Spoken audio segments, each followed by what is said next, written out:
اعوذ باللہ من الشیطان الرجیم بسم اللہ الرحمن الرحیم رب اشرح لی صدری ویسر لی امری واحلل عقدۃ من لسانی یفقہوا قولی۔ پیارے بچوں، السلام علیکم۔ آج ہم اردو کی کتاب آفاق سن سیریز جماعت چہارم کا سبق نمبر 8 جس کا عنوان ہے اچھا شاعری، اس کو پڑھیں گے۔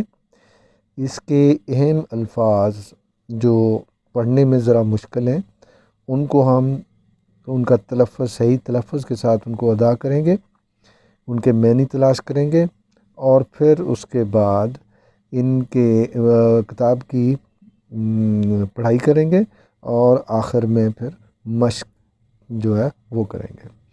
تو چلے شروع کرتے ہیں۔ سبق نمبر 8 کتاب کا سبق نمبر 8 ہے، اور اس کا عنوان ہے اچھا شہری۔ یہ پیج نمبر 38 پہ ہے۔ آئیے چلتے ہیں ان کے اہم الفاظ کی طرف۔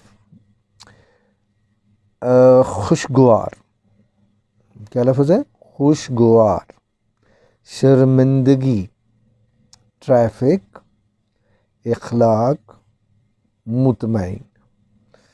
کیا ہے جی؟ خوشگوار۔ خوشگوار کا مطلب ہوتا ہے اچھا، دل کو بھانے والا، دل کو خوش کرنے والا، اس کو کہتے ہیں ہم خوشگوار۔ چاہے وہ کسی انسان کا موڈ ہو، چاہے وہ موسم ہو، تو چاہے وہ ماحول ہو، تو یہ سارا خوشگوار ہوتا ہے جس میں آپ جائیں اپنے آپ کو خوش محسوس کریں۔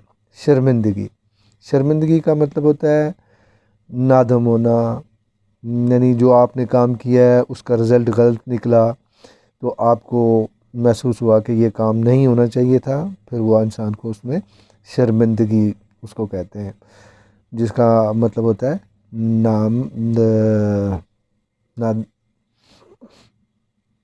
نادم۔ ٹھیک ہے، بہت نادم ہونا، شرمندگی ہونا، بہت پشیمان ہونا۔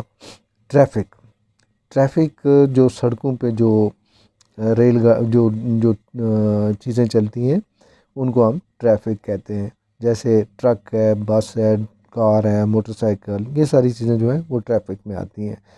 اخلاق، اخلاق ہوتا ہے کہ آپ کی عادات کیسی ہیں، آپ لوگوں کے ساتھ کیسے پیش آتے ہیں، کس طرح کے معاملات کرتے ہیں، کیسی زبان استعمال کرتے ہیں، اس کو ہم کہتے ہیں اخلاق۔ مطمئن، مطمئن کا مطلب ہوتا ہے اطمینان۔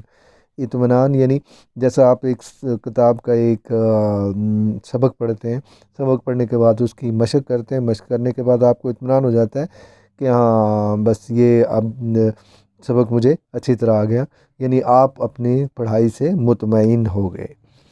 چلیں تو پھر اب ہم ریڈنگ کرتے ہیں، اور اس میں جہاں جہاں بھی جو مشکل الفاظ آئیں گے ان کو پڑھتے چلے جائیں گے۔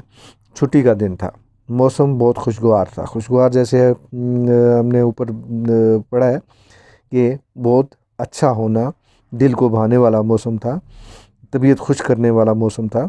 نوید صاحب اپنے بچوں کو قریبی پارک میں سیر کے لیے لے گئے۔ کچھ دیر کھیلنے کے بعد عبداللہ اور عائشہ ابا جان کے پاس گھاس پر بچھی چادر پر بیٹھ گئے۔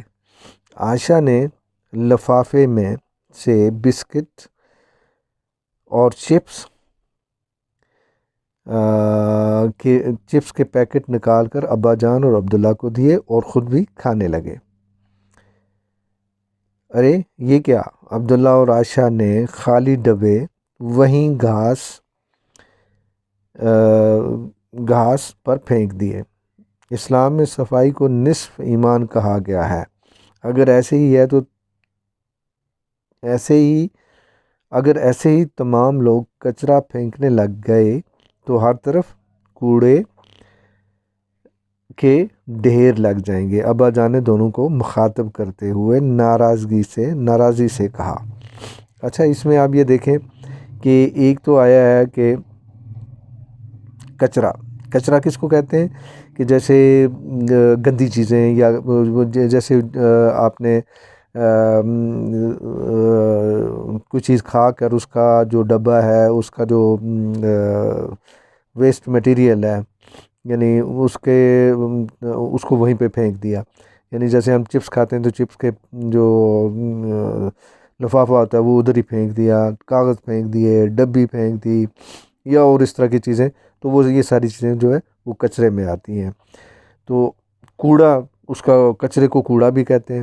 کوڑا کا مطلب بھی یہی ہے، گندی چیزیں جو ادھر پڑی ہوئی ہیں اس کو ہم کوڑا بھی کہتے ہیں. ابا جان نے دونوں کو مخاطب کرتے ہوئے ناراضی سے کہا.